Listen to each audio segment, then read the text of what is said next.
"This is outrageous," she said aloud, addressing another neighbor. "The noise level is like a carnival. And this rental? That's definitely not allowed under HOA rules." "It's his own villa, Marjorie," the woman replied cautiously. "He bought it last fall." "His own?" Marjorie exhaled as if she'd swallowed ice. "Even if Barack Obama bought it, it wouldn't change the rules. This isn't South Central."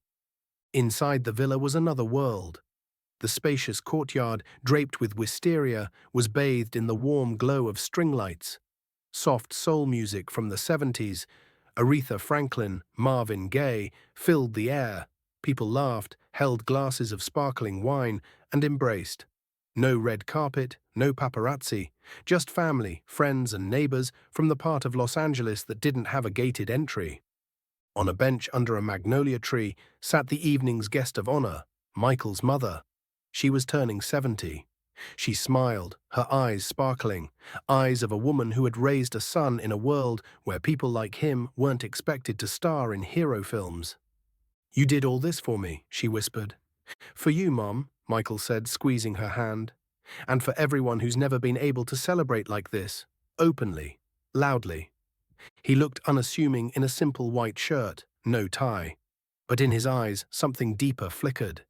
Exhaustion. Pain, as if he'd walked a long road, and even this victory, a new villa, legally purchased, couldn't shield him from the sting of inequality. At 7:42 p.m., something shifted. The gate creaked and two men in dark suits entered the courtyard, followed by a woman. Tall, composed, with grey hair pulled into a tight bun. It was Marjorie. "Excuse me," she said loudly, ensuring everyone heard. "You're violating community rules. You don't have the right to hold gatherings like this here. We've already filed a complaint. I'll insist on an immediate stop." "This is my home," Michael replied calmly. "I'm not a renter, I'm the owner, and this is my mother's birthday." "Ownership isn't everything," Marjorie snapped. "There are traditions, respect, community." Her voice carried not just offense, but judgment, laced with fear. No, she wasn't afraid of Michael. She was afraid of what he represented, a change in order, the end of exclusivity. In her world, people like him didn't buy homes in Beverly Hills. They starred in movies. They were applauded on screen, but not welcomed onto neighboring properties. Seconds stretched like rubber. The silence grew heavier than the music. People froze. Michael's mother trembled slightly. The security guards looked to the host, awaiting instructions. But Michael stayed silent. His gaze was fixed on Marjorie. He stood on the edge, not just of the evening, but of something much bigger. His palms were open, but his chest tightened like a coiled spring. "Do you want to call the police?" he asked finally. "I already have," she replied, her voice icy, "and I've notified the press. Your publicity won't save you." And then, amid the string lights and toasts, the first camera flashed from beyond the fence. A TV crew, previously stationed on the street, began filming. Full force. It was a live broadcast. Michael's face, his mother's face, Marjorie's face, all caught on camera. Marjorie stood motionless, like a statue of justice, but without a blindfold. Her gaze was precise, cold, and deliberate. "This is no longer just about noise," she said, pulling a yellow envelope from her briefcase. "I'm suing you." Whispers rippled through the crowd. Cameras pressed closer. Even the air seemed to hold its breath, listening. Violation of residency conditions, non-compliance with historic district rules, potential threat to public order. She handed the envelope to Michael as if delivering a verdict. "You've been served with a civil lawsuit. The next hearing is in Los Angeles County Superior Court." "This is absurd," someone from the guests said quietly. "He hasn't broken anything." "The rules apply to everyone," Marjorie cut in, "no matter how many Instagram followers you have." Michael didn't take the envelope. He looked at his mother. She sat, stunned, shaking her head almost imperceptibly. Her day, a day meant for celebration, was now being weaponized against him. "You just crossed a line," Michael said. "Not mine, the line of common sense. This neighborhood is historic. We've fought for decades to preserve its status, and we won't let it be turned into a staged set for loud living." "You think I don't belong here, don't you?" Michael took a step forward. "Because I don't look like you. Because I didn't come from your generation, your colleges, your clubs. Or because my mom raised me in industrial Inglewood, not on these hills? I believe a home is more than bricks, Marjorie replied sharply. It's culture, heritage, and we protect it. A police car pulled up quietly, like a ghost. Two officers stepped out. One, a grey-haired man, recognized Michael immediately. He didn't draw a weapon. Instead, he seemed a bit embarrassed. "Good evening, Mr. Jordan," he said. "We received a call about a noise disturbance." Michael nodded. "Do you see anything here that poses a threat?" he asked calmly.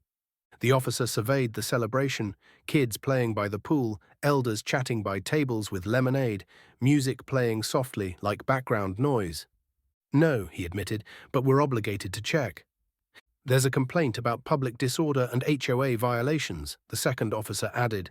"Though, between us, it sounds more like a neighborly feud." The TV channels were already editing their segments. One reporter spoke into a microphone. "Scandal in Beverly Hills. Actor Michael B. Jordan served with a lawsuit by a neighbor over a party for his mother." But is there more to it? Social tension, racial or class bias? We'll keep following. The guests began to leave, not out of fear, but because they didn't want to leave Michael alone. Light hugs, promises of support, quiet words. "We're with you." All of it weighed on his shoulders like armor. His mother held his hand. "You don't have to prove anything to her," she said. "I know," he replied, "but it looks like I'll have to prove it in court." When the last guests left, Michael stepped onto the terrace. The city sprawled below, a blanket of lights.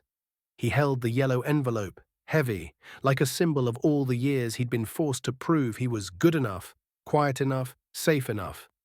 He opened it and read, "Lawsuit for violation of residency conditions, dangerous behavior, and moral harm." His gaze was cold. "All right," he said aloud, "game on." Jordan v. Willoughby, the clerk announced, charges, violation of residency agreement in a historic district, threat to public peace, violation of neighborly rights. Michael sat upright in a dark blue suit, his gaze devoid of anger, only exhaustion and dignity. His lawyer, Julia French, a sturdy woman with an iron voice, gathered her documents into a neat folder. The rules of the game were familiar, but this time the stakes were personal. Across the aisle sat Marjorie Willoughby, in an elegant grey suit, her face set with an almost evangelical conviction. Beside her was her lawyer, Mitchell Drake, a man who could sell ice to Eskimos and smile while the world burned. "Your Honor," Drake began, "my client acted within her rights. This man is a public figure, and his actions affect not only the neighborhood, but the cultural integrity of a district protected by the city council." "You mean to say a party for his mother threatens cultural heritage?" the judge asked, an elderly African-American man with clear glasses and stern eyes. Judge Davis didn't handle cases for headlines. He handled them for history. "Precisely," Drake replied with a smile.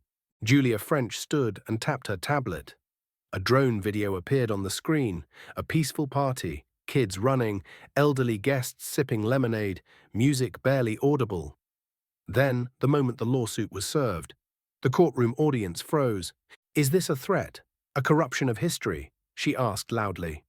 "Or perhaps this is fear? Fear that a new generation looks different, speaks different, celebrates not in starched shirts, but in colorful dresses with soulful music." Marjorie stood, holding an old black-and-white photograph. "This house has been my home since 1958. I remember how my father, a World War II veteran, paid every cent so we could live here. And now I'm told that noise until midnight isn't a problem, that renting drones to film our roofs is fine." "You want to sue him because his mother cried with joy?" Judge Davis interjected suddenly. "Because someone who finally made it to this neighborhood, not through inheritance, but through work, celebrated?" The courtroom buzzed, but Michael stayed silent. His moment hadn't come yet, and he knew it. Finally, Julia looked at him and nodded. He stood, not an actor, not a celebrity, a man. "I'm 38. I've made films about fighters, criminals, heroes.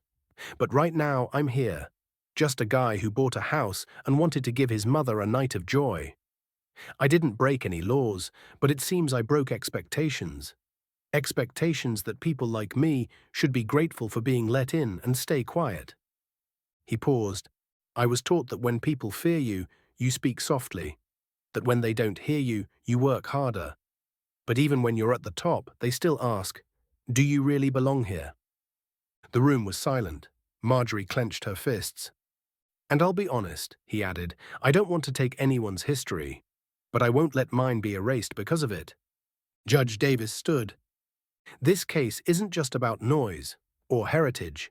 It's about invisible walls. The hearing will continue in 2 weeks. Until then, I order both parties to refrain from public statements. He looked at Michael. But Mr. Jordan, your position is clear.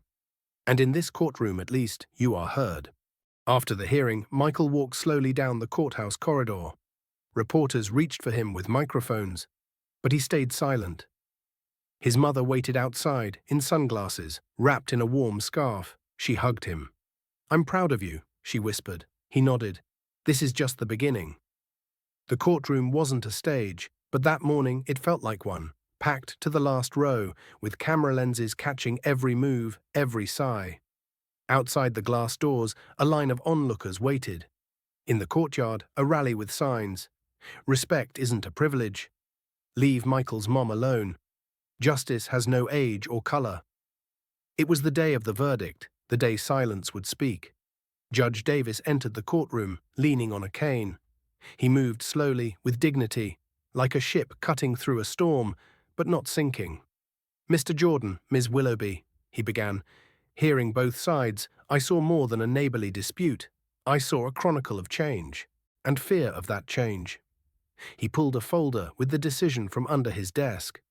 Michael B. Jordan committed no violations under city codes or HOA rules. Complaints about a threat to the cultural landscape are subjective and unsupported by evidence. A pause. As for Ms. Willoughby, the court acknowledges that your complaint was emotional but not malicious.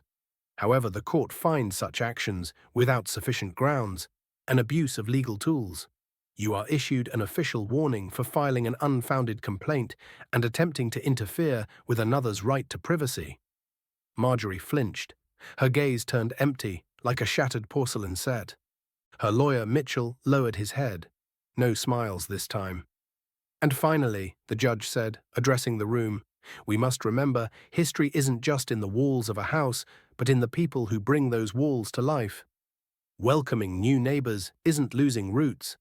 It's letting new life into the soil we all tend. After the hearing, Michael left the courtroom not as a victor, but as a man who had claimed his place in a world still learning to be just. Beside him was his mother, with a smile that held no triumph, only gratitude. A reporter approached with a microphone. Michael, how do you feel after the ruling? He stopped, looked straight into the camera. I feel like we're finally starting to hear each other. I didn't win. We all won, when we stopped staying silent. A few days later, a postcard arrived in Michael's mailbox. No signature, just simple handwritten text. I never saw what kindness looked like until I saw your mother laughing. I was wrong. I'm sorry. M. Michael held the letter for a long time, then he framed it and placed it on the mantel. He knew this wasn't the end of the story. It was the start of a new chapter. Marjorie stayed in her house. She didn't file complaints anymore. And the next year, for the first time, she attended a neighborhood park party, with a pie and a thermos of coffee. She sat next to Michael's mother, two women who had lived through different eras, two neighbors, two worlds that finally chose not enmity, but peace.